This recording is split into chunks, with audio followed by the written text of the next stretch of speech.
സ്നേഹിക്കുന്നവർക്ക് ഏറ്റവും പ്രിയപ്പെട്ട ഒരു പുസ്തകമായിരിക്കും ഇത്. Only love is real. സ്നേഹം മാത്രമാണ് ഈ ലോകത്തിൽ സത്യമായിരിക്കുന്നത്. നമുക്ക് സ്നേഹം എന്നുള്ള പദത്തിന് വഴുവഴുപ്പുള്ളത്, സ്നിഗ്ധമായത് എന്നൊക്കെ അർത്ഥമുണ്ട്. അപ്പോൾ സാധാരണയായിട്ട് സ്നേഹമെന്ന് നമ്മൾ പറയുന്നത് വളരെ ലിമിറ്റഡ് ആണ്, കണ്ടീഷണൽ ലവ് ആണ് നമ്മൾ പലപ്പോഴും എല്ലായ്പ്പോഴും നമ്മൾ പുറത്തെടുക്കുന്നത്, അല്ലേ? അപ്പോൾ നമ്മൾ ആരെയാണ് യഥാർത്ഥത്തിൽ സ്നേഹിക്കേണ്ടത്, ആരെയൊക്കെയാണ് നമ്മൾ സ്നേഹിക്കാതിരിക്കേണ്ടത്? നിങ്ങൾക്ക് ചില പർട്ടിക്കുലറായ ആളുകളെ മാത്രമേ സ്നേഹിക്കാൻ കഴിയൂ എന്നുണ്ടോ? സാധാരണയായിട്ട് അങ്ങനെയാണ് നമ്മൾ കണ്ടീഷൻ ചെയ്ത് വെച്ചിരിക്കുന്നത്, അല്ലെങ്കിൽ പ്രോഗ്രാമിംഗ് ചെയ്ത് വെച്ചിരിക്കുന്നത്, അല്ലേ? അപ്പോൾ പുറത്തോട്ടുള്ള ആൾക്കാരെയും നമുക്ക് സ്നേഹിക്കാൻ കഴിയില്ലേ എന്നുള്ളൊരു ചോദ്യമുണ്ട്. ആരെയൊക്കെയാണ് നിങ്ങൾക്ക് ഒരിക്കലും സ്നേഹിക്കാതിരിക്കാൻ കഴിയുക? അപ്പോൾ അവരുടെ കണ്ണുകളിലേക്ക് നോക്കിക്കഴിഞ്ഞാൽ തീർച്ചയായിട്ടും നിങ്ങൾക്ക് എല്ലാവരെയും സ്നേഹിക്കാനായിട്ട് സാധിക്കും, അതിൽ സംശയമില്ല.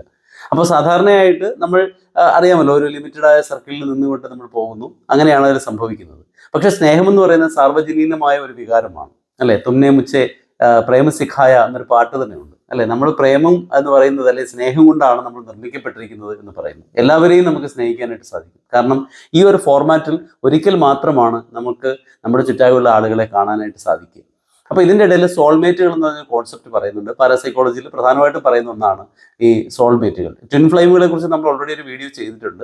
സോൾമേറ്റുകൾ എന്ന് പറയുന്നത് പല ജന്മങ്ങളിലും ഒരേപോലെ വരുന്ന, ഒരേ വൈബ്രേഷനിൽ വരുന്ന ആത്മാക്കളെ കുറിച്ചാണ്. അവർ ജന്മാന്തരങ്ങളായിട്ട് ഒരു പർട്ടിക്കുലറായ തരത്തിലുള്ള കർമ്മത്തിനല്ല ഒരു കണക്റ്റഡ് ആണ്, അല്ലെങ്കിൽ അങ്ങനെ ബന്ധിതരാണ്. അപ്പോൾ ഇതിനെക്കുറിച്ച് കൂടുതൽ അറിയാനായിട്ടാണ് ഡോക്ടർ ബ്രയാൻ എൽ വെയ്സിൻ്റെ ഈ ഒരു പുസ്തകം നിങ്ങൾ വായിക്കേണ്ടത്.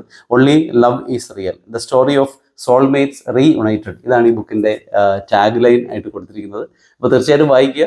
ജീവിതം മാറട്ടെ, എല്ലാവരെയും സ്നേഹിക്കാൻ നിങ്ങൾക്ക് സാധിക്കട്ടെ. Thank you so much.